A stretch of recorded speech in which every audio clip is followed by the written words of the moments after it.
So in this video, I want to talk about problems or mistakes that people make when they practice. Practicing is one of those things that we sort of assume happens, like, oh, well, yeah, you'll go home and you'll work on this a little bit, but it's not like doing a worksheet of math where like once you've got that sheet done, you check your answers, you're done, and you can put it to the side and that kind of thing. You don't have to worry about it again until the next school day, or read a book, answer some questions, that kind of thing.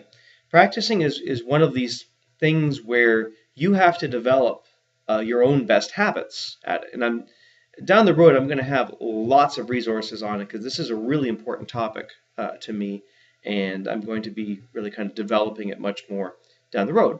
But for now, I'm just going to talk about some of the most common mistakes that people make. And I say people, it's not even just kids. People of all ages do this. And I have to catch myself from time to time doing them too. So we're all kind of in the same boat. So the first mistake that people make is if they just don't practice enough. The idea of playing a musical instrument is that you have to be able to play it. You have to be able to perform something. And to get it to that level, you can't be, especially let's say at school here, you can't be bringing the instrument in and practicing there during your lesson, like, oh, I'll just learn it while I'm here. The point is to take it home and work on it there so that when you come back, you might, if you have questions, it's fine. If you have things that got a little bit in your way and that you can't quite figure out, that's also fine. That's why I'm your teacher and I can help you with those things. But the point is that if you don't practice at all, or if you don't do enough of it, you won't know what the things are that you need to fix, and then it's a big surprise to you when you come into your lesson and, oh, I don't know, I'm very confused. Well, that confusion, I'm sorry, should have happened at home, and then you can just, if it's something that we can address through an email or some other way, then we can do it that way. But you want to discover those things yourself so that you can sort of figure out how to solve those problems. You're practicing that. Well, the question is usually how often should I practice, and it should be every day. I mean, that's really what it should be. And my guideline is that it's much better to do it more often, but don't do it for as much. Especially in the beginning, we don't have a lot of things to work on, and it's very easy to get very tired of focusing on them. So it'd be better to do just maybe 5-10 minutes at a time, and then even that same day coming back to it, and just going through it again, and that will help you greatly. If you're using that time properly, you'll learn quite well. If you try to save it all up to the end, that just doesn't work. It's not like, oh, I need to read that book for Monday, I'll leave it till Sunday night. It's no, you have to perform at a lesson on Monday, so you need to practice every day between now and then, so that you can feel very confident about your playing. And that brings me to the second point, which is not practicing regularly enough, right? It's not just a matter of saying, okay, between this lesson and that lesson, I have to do a total of, let's say, an hour's worth of practicing, spaced out over all of those days.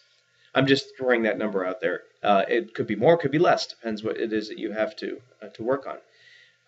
You want to space it out as evenly as possible. The best day to practice is always the day of your lesson, because that's when you'll remember what you've been working on the most, right? Now, in our lessons, we tend to be very rushed as we go through them, so that's why I've made some videos to help you. But come back to them, and check yourself against what you're doing. But like I said, it's got to be done fairly regularly. There's a saying that says you should practice just on the days that you eat. It's a cute way of saying it, but yes, absolutely every day.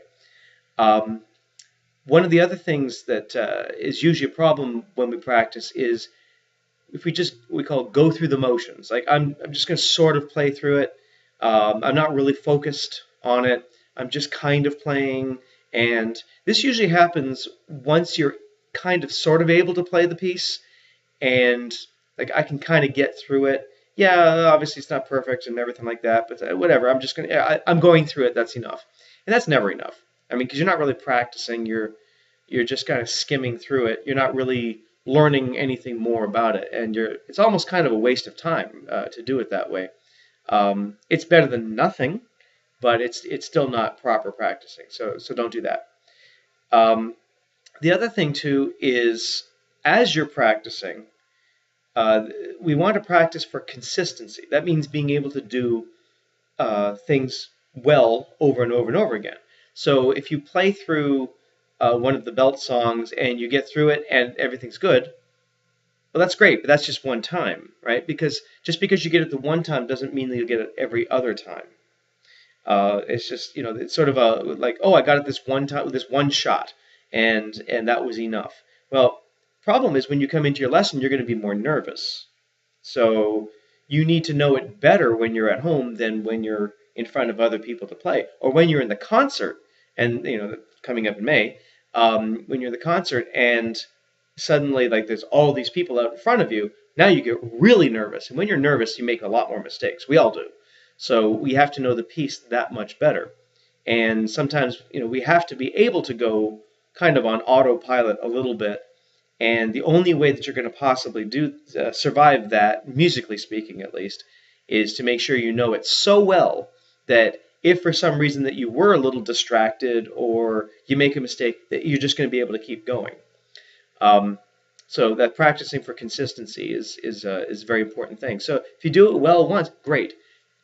That's a time when you can put it to the side, but then come back to it. Come back to it before the end of the day, or even just right away is fine too. But the way that you play it when you first just try to go through it is usually about as good as it's going to be the next times. So you have to always kind of work a little bit, try to fix some problems, and then come back to them. And that's where all those practice strategies come into play. And I'll be making more videos on those as well, because those really are very, very important. In fact, they're just really good study habits. That's one of the reasons why we learn musical instrument, is because it teaches us how to study properly. Anything. You learn how to be a good musician, you can learn anything, really, when it comes down to it.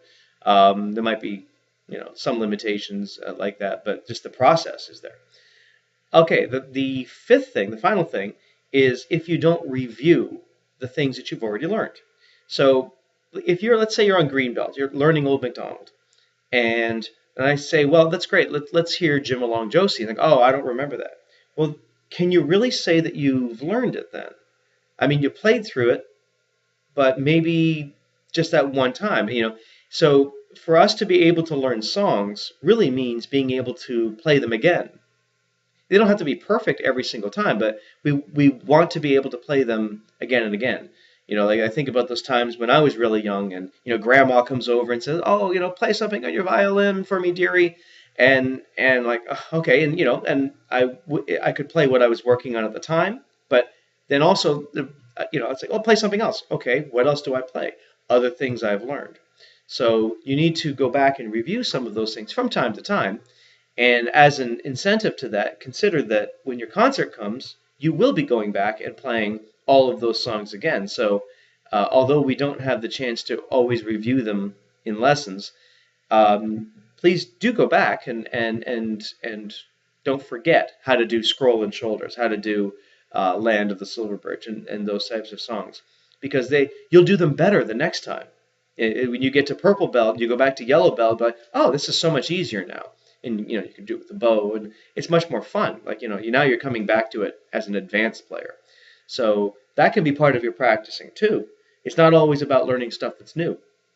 It's about learning or relearning the older things, so reviewing the older things and just playing them better and getting better and better like that. That's how all your favorite pop stars and rock stars do it. They just keep going back and back and back, and that's why they can put on a concert for an hour at a time, and with all the songs that and they'll sound great, sound highly polished.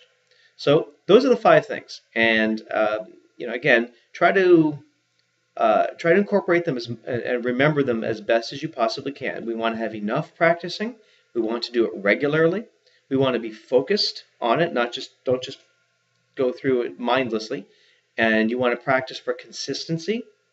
and then also just review the things that you have already learned, and then you'll have quite a good repertoire, and that means a number of pieces that you can perform for people, and you also have a really good way of learning things, which is again one of the main reasons for learning an instrument.